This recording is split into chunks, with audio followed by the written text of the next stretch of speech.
Okay, well, thank you, Angie, and to everyone for joining today. I am Christine Ribble, and I am the owner of CR Venture Travel.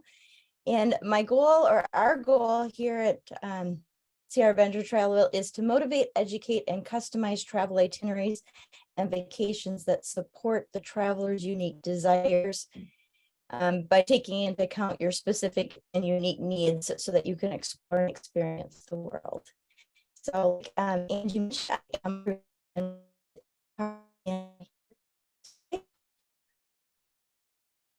to jump right in is you need to make a plan. So with either a travel agent or organizations that specialize and give you assistance, resources, and answers that you need for travel is really important. That is a big thing in starting out.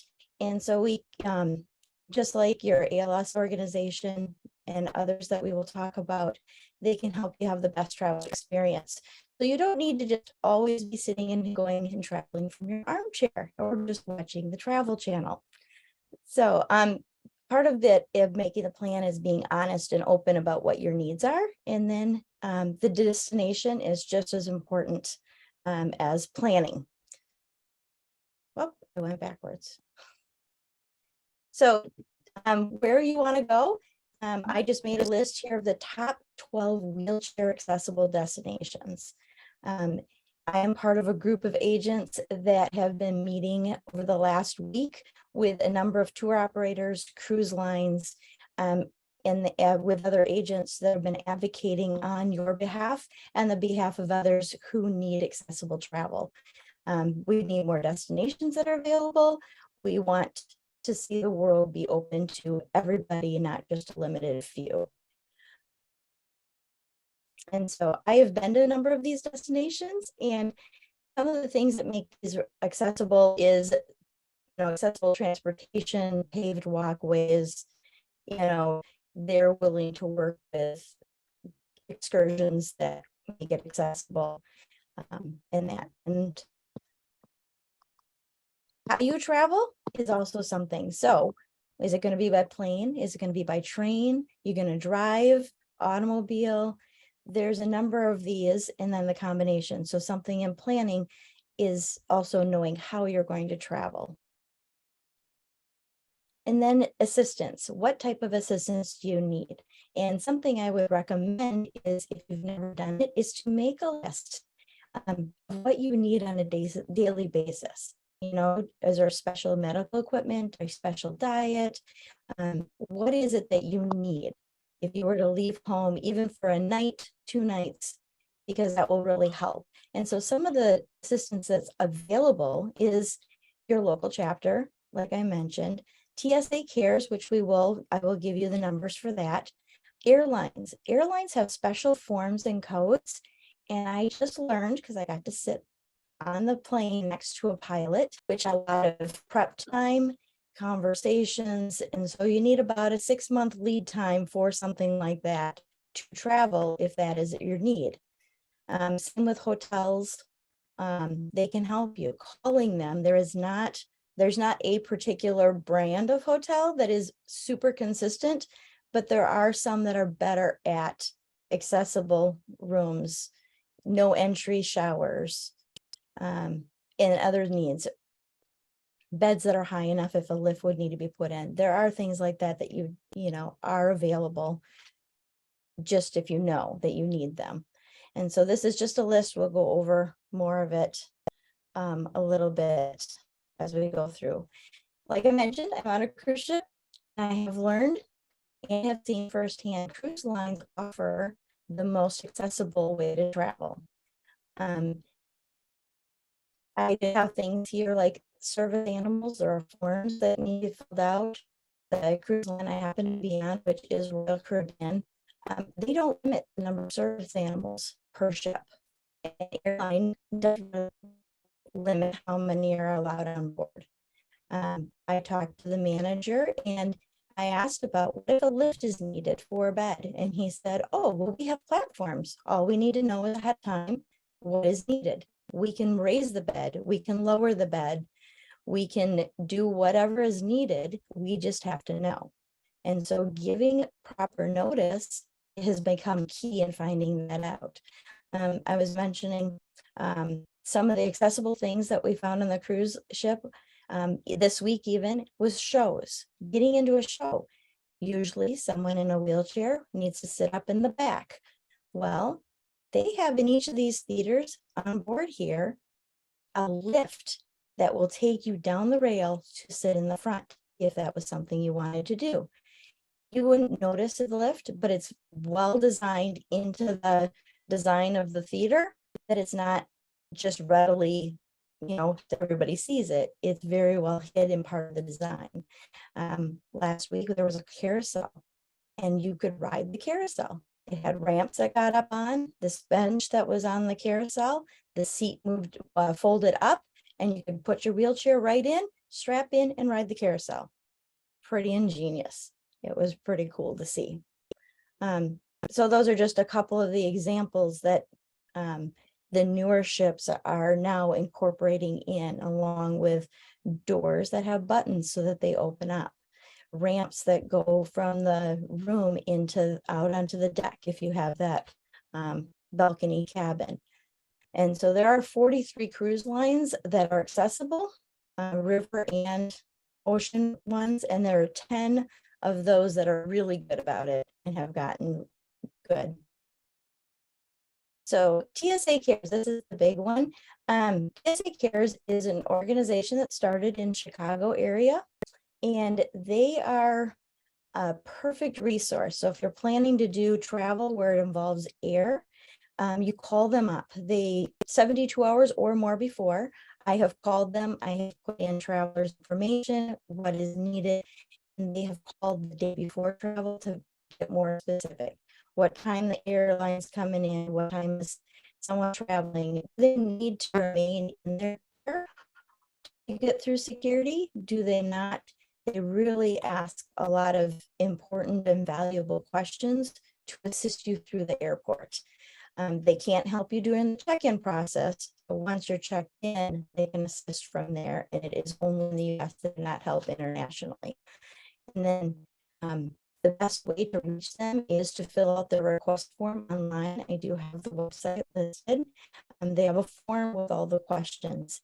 And then the phone, if you call them, they're super friendly to talk to, very knowledgeable, and they're ready to help you with whatever is needed at the airport.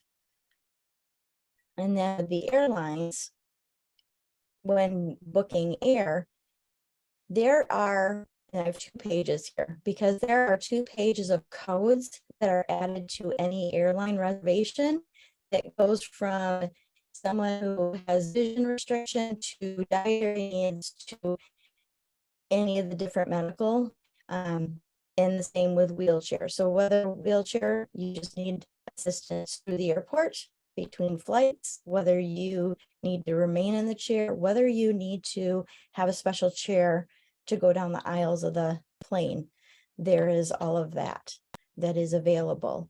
I did I did fly Delta, so I will tell you that.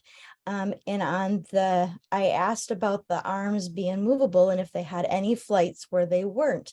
And there is a button that moves the arm up on the aisle.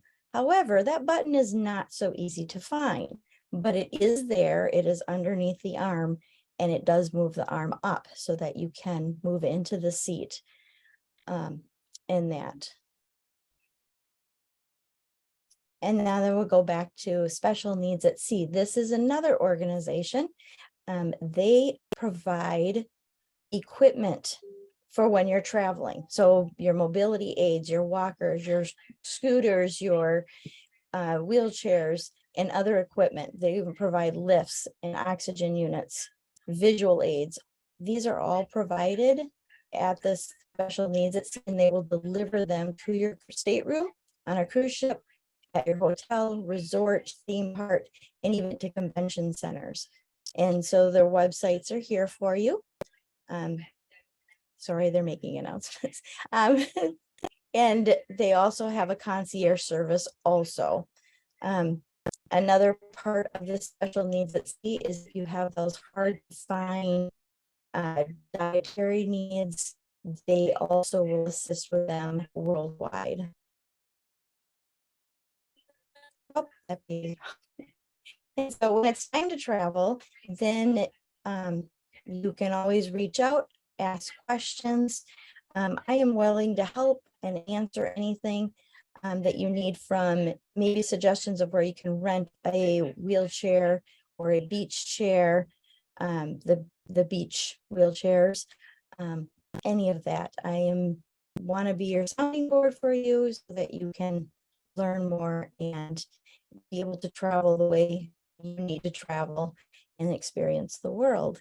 And I will pass this off now to Lorraine from Becoming Rentable. Thank you so much for letting me present today. All right, here we go. Hi, I'm Lorraine Woodward, and I'm founder and CEO of Becoming Rentable, and I'm really happy to be here, and I'm going to move my screen up here. Okay, I don't need this on manual set here. My boys and I have muscular dystrophy. We all three have limb-girdle, so I understand the world of accessibility quite well. So I come at this from a personal as well as a perspective experience. Traveling with the three of us was always very, very hard. And so when the boys graduated high school, Alexander will be 26 in March later on this month, and Nathan is now 27. And so I'm a proud mama of my two boys, but traveling is something that was very hard for us. So when they graduated high school, we decided to build a vacation property about 3 hours away from where we live that met our needs, and to my surprise, met a lot of other needs. Finding an accessible short-term rental property has been very difficult. So we created our rental property to meet the needs primarily of people with mobilities. And through our rentals of over 400 families staying here, I found out that we weren't the only ones that struggled when trying to find a fully accessible short-term rental property. And that's how Becoming Rentable got started. We're approaching our second year in business.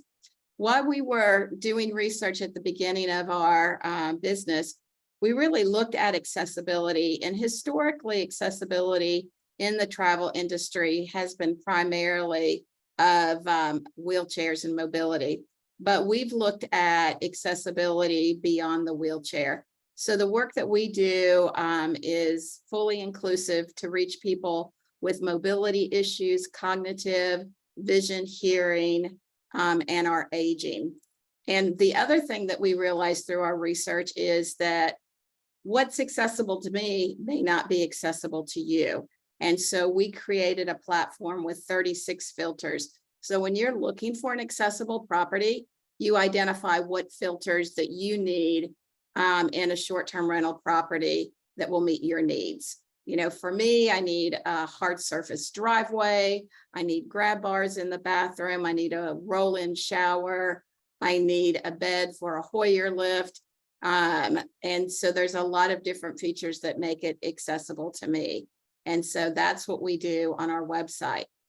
As we continue to build our website, what we found out is that 26% of our United States is identified of having disabilities, but 1.3 million accessible short-term rentals.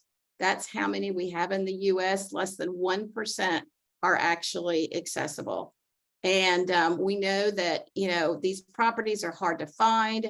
My favorite is people self-evaluating what accessibility means, and commonly we get incorrect listings of they identified a grab rail in a bathroom in a tub and they go, oh, we're wheelchair accessible. And I'm going, no, you're not. How am I going to get in that bathtub? So we look at a broadness as we are building our business of accessible short-term rentals. So last night, one of the things, oh, fudgesicle, I forgot, this is 2023. I don't know why that, but anyway, I went on Airbnb just to find out how many accessible properties do they have. and they have the most filters next to us. They have 13 filters. So if you click on how many properties they have in the United States, they have a little over 2.2 million properties. Of that, only 677 properties on their website are accessible. So we looked at their 13 filters and we said, all right, let's just look at how many properties there are if you want to just go a step-free entrance. That means me and my wheelchair can wheel into that house. Of the 677, they had 26. And then we said, all right, now I want to go to bed after I get there. How many properties are there? 23. And then lastly, it's like, hey, I want to take a shower before I go to bed after I get in the house. That's 11 properties. Honestly, I find that totally unacceptable that we're looking in 2023 and a company that identifies 2.2 million properties on their website only has 11 accessible properties. And as a family of 3 with muscular dystrophy, we knew and know that that has to change. And so we are looking at how do we change this industry to become more accessible. So the little house that you see in my photograph up here is our little yellow house. It's a house that we bought and we gutted and we made into an educational property so that people can learn and grow of what does it mean to have an accessible short-term rental. So again, for me, I need that hard surface driveway. And so in a driveway that allows me to open up my van and I can wheel out and go into the house. Again, here is our driveway so that I have a hard surface pathway to the driveway, but I also can get out and wheel and go get the mail or go look in the neighborhood. So we also look at the front door entrance. Now here you will see that the front door of the property has 4 steps. And so we decided to make the back entrance the main entrance because to get a 12-degree ramp at this little yellow house, we would have had to wrap the ramp all the way around the house. The property wasn't wide enough for us to do that. So here we have the entrance to the house and we advocate for a 0 threshold entry with the lever handle doors, knobs, and a keyless door entry. So then as we go through the house, what are other features that we feel are important?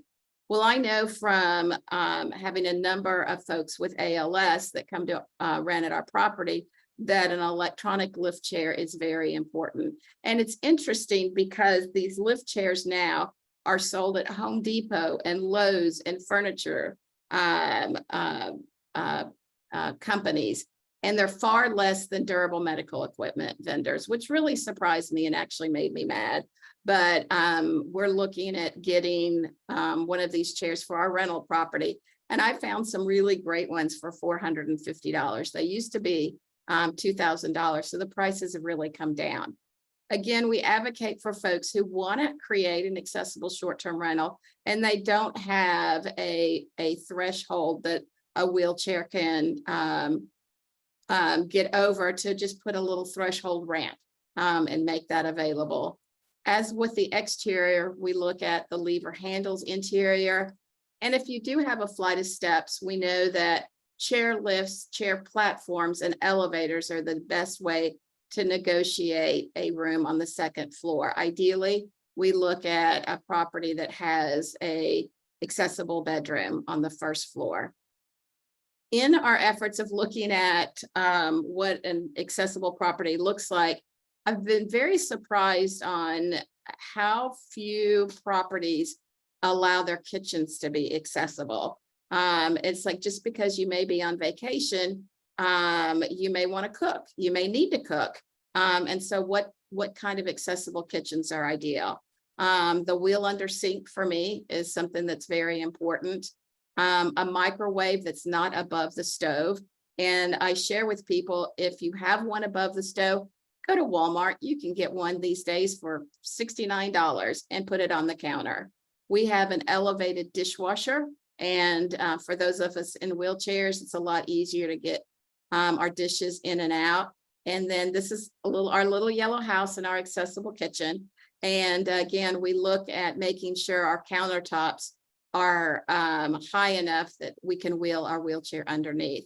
And we don't want to forget our favorite service animals. So underneath the dishwasher, the dishwasher, we pulled a pull-out drawer so that we can make sure that our service dogs are there to, our animals are there to help us and have all the nutrition and water that they need. For me, and I'm sure like you all, bathrooms are really critical as we look at accessibility. And so the features that we look at is making sure that getting into the shower area, again, if you have a roll-in shower area, to make sure that that's posted, and ask the question if you're looking at an accessible short-term rental, if there is a wheelchair accessible shower to enter. We look at wheel under sinks. Where do they have the grab bars? And my favorite is the placement of the mirrors. So many times we see properties where they put the mirrors way up here, and you're lucky if your forehead gets to be seen in the mirror.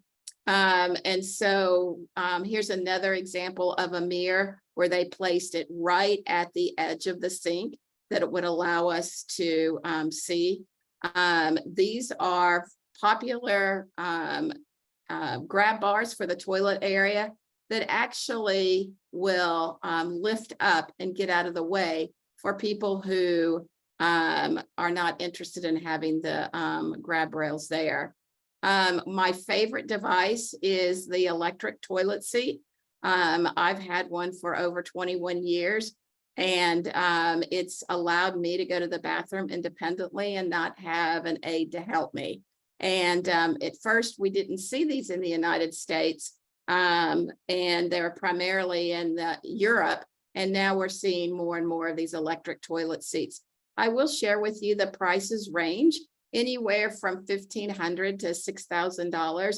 But again, for me, that's been critical that I haven't had the expense of a caregiver because I can toilet by myself.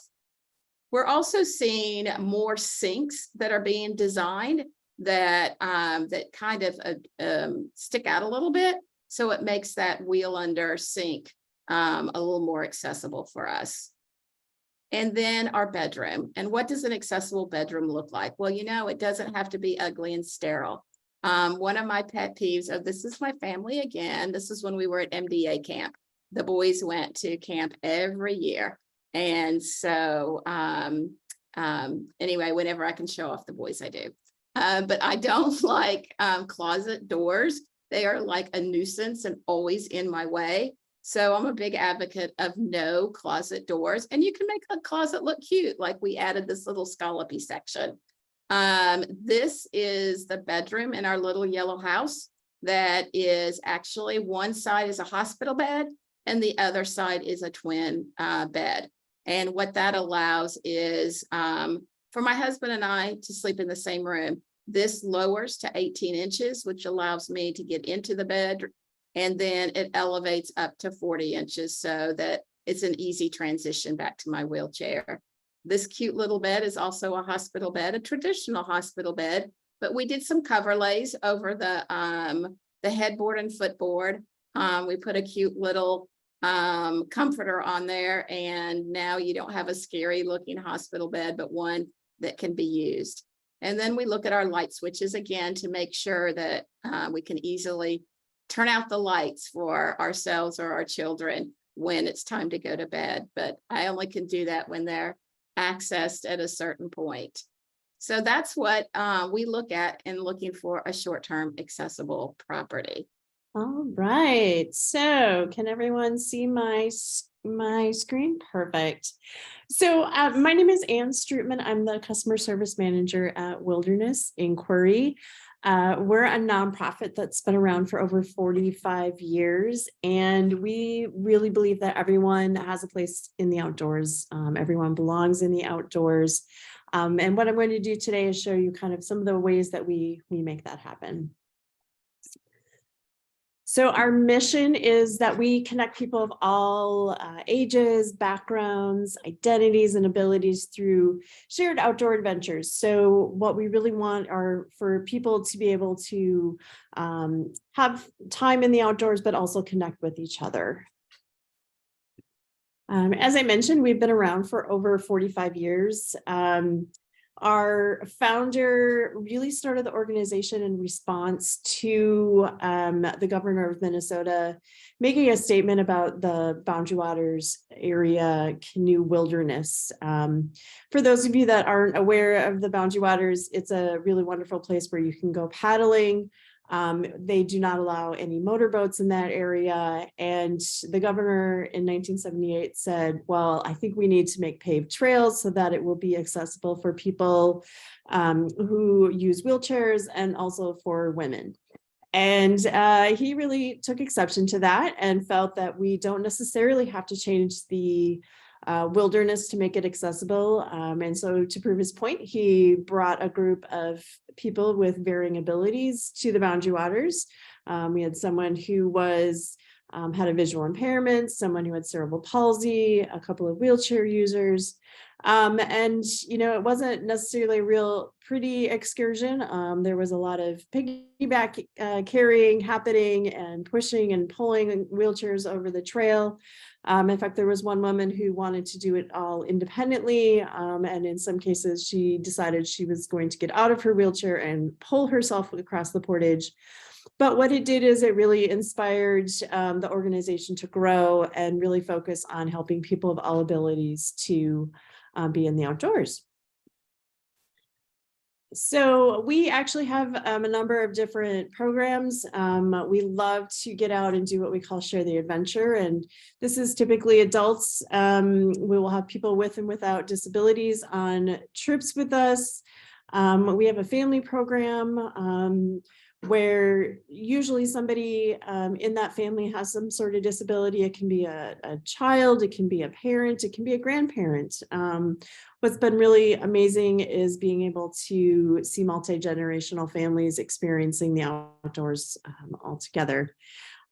We also have affinity trips. So for instance, we have groups of individuals who are part of the deaf and hard of hearing community. Our guides are part of that community as well, or use ASL for communication. So we have lots of different traveling groups that like to go out together.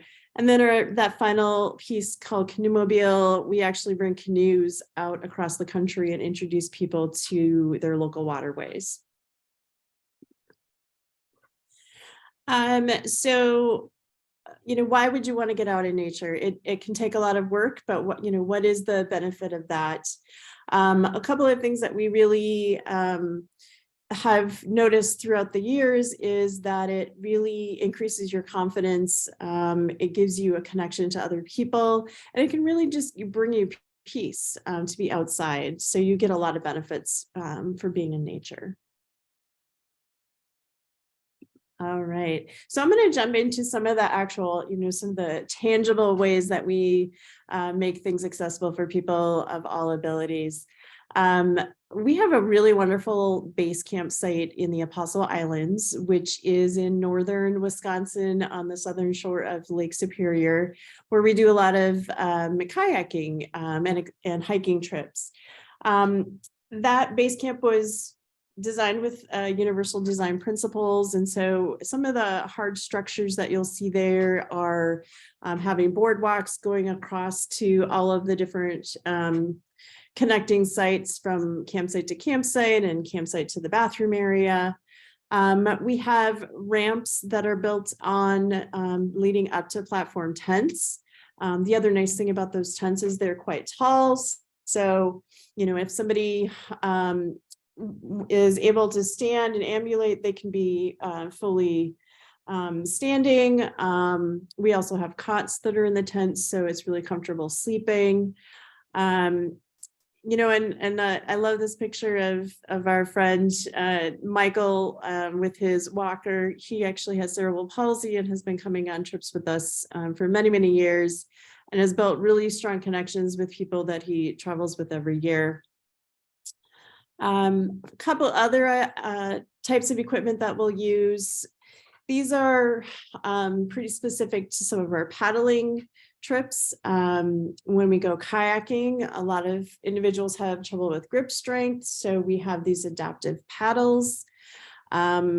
We even use some really low tech pieces as well. So in the lower left-hand corner, you'll see this is actually kind of a paddling mitt that has Velcro over the ends. So you can grip onto a paddle and then attach the Velcro over it so that you've got a strong grip on that paddle. And then the girl on the right, we actually partner with the Shriners Hospital here in St. Paul, Minnesota. And we have a group of youth that have limb differences. So some of them have either limbs that are not there at all or are a different size. And so paddling for them would be really difficult unless we had some adaptive equipment for them. So this is an example of a paddle that, that they're able to use. And then here's a couple of different types of seats that we use in our kayaks and canoes. The kayaks that we use in the Apostle Islands actually have room for 3 people. They're tandem kayaks, but we have an extra seat in the middle that were specially designed for us.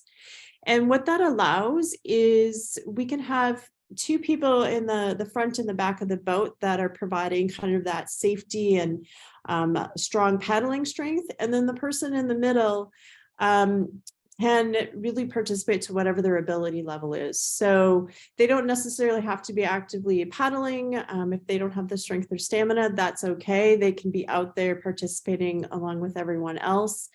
And so we have these seats that make it more comfortable and safe for them. We can also use some bolsters or some other seating ways to make that possible. The same thing happens in canoes. We can use a number of different types of seats to make those comfortable and accessible.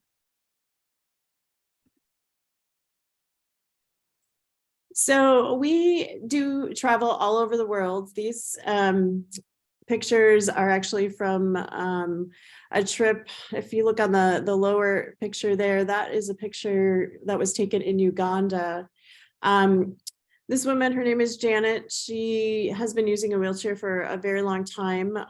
Typically she uses a power wheelchair, but when she's traveling, she finds it easier to use her manual wheelchair. And for us to maneuver along hiking trails, we use kind of an in-house designed piece of equipment that we affectionately call the rickshaw.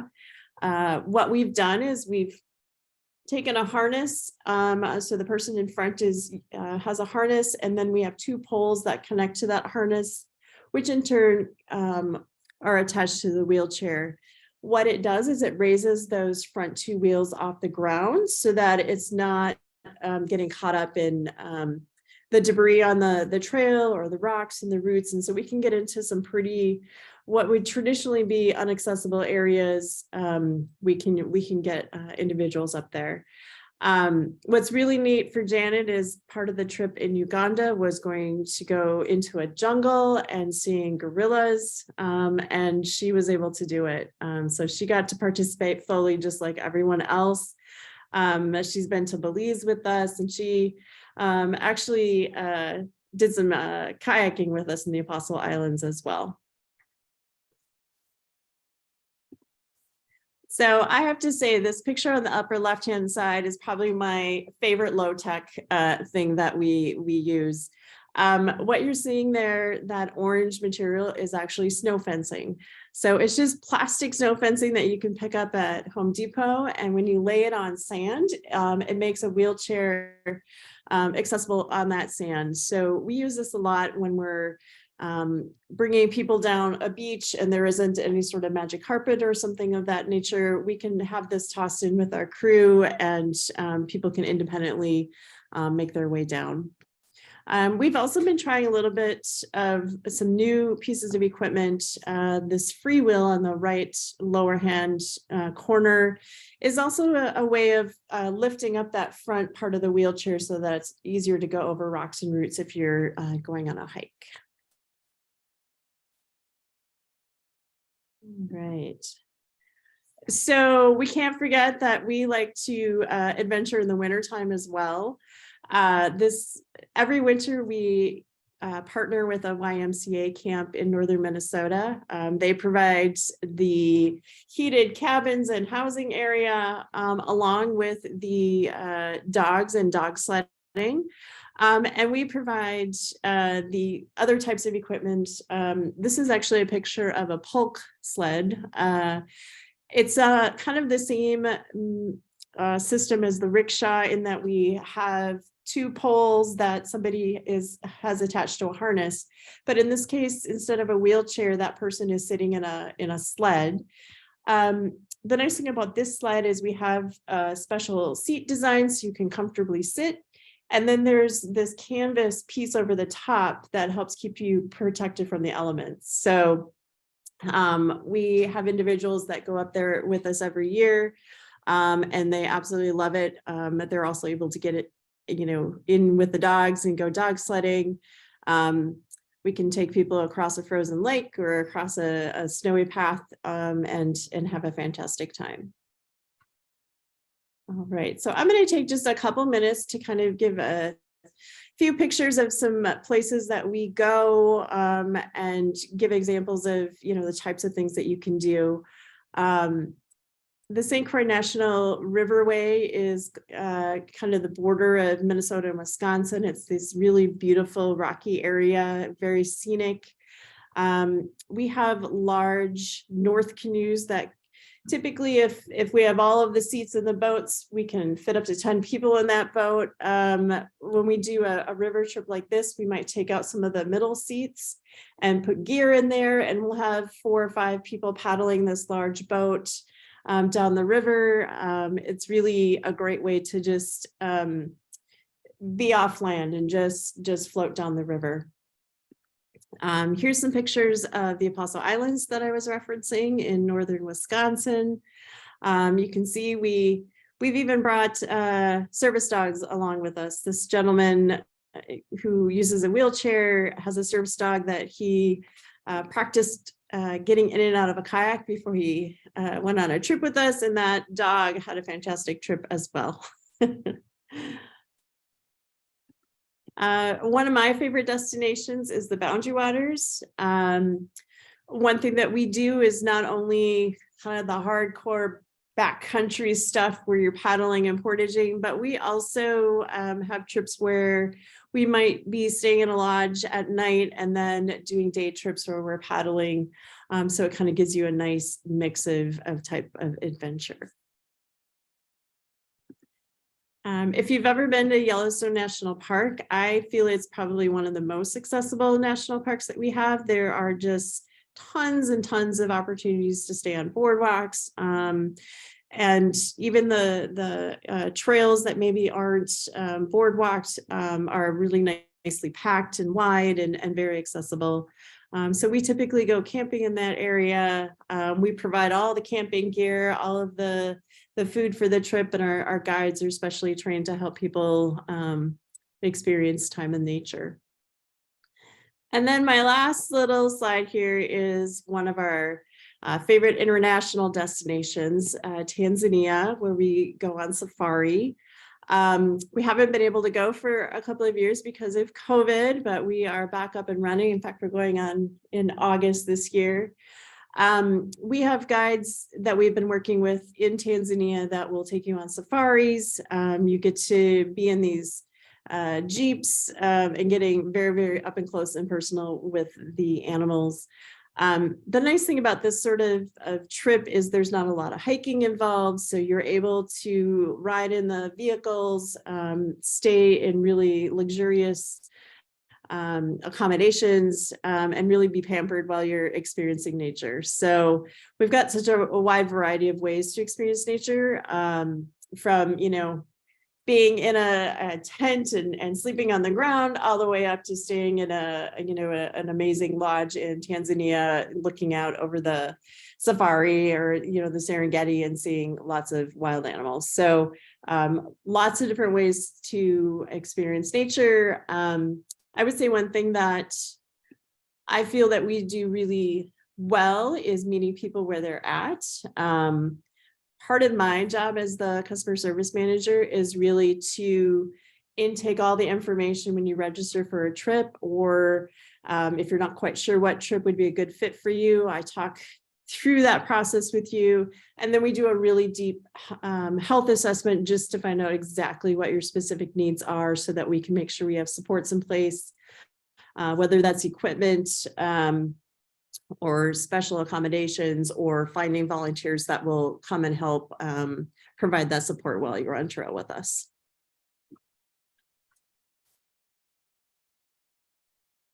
Thank you, Anne, so much. And thank you, Lorraine and Christine.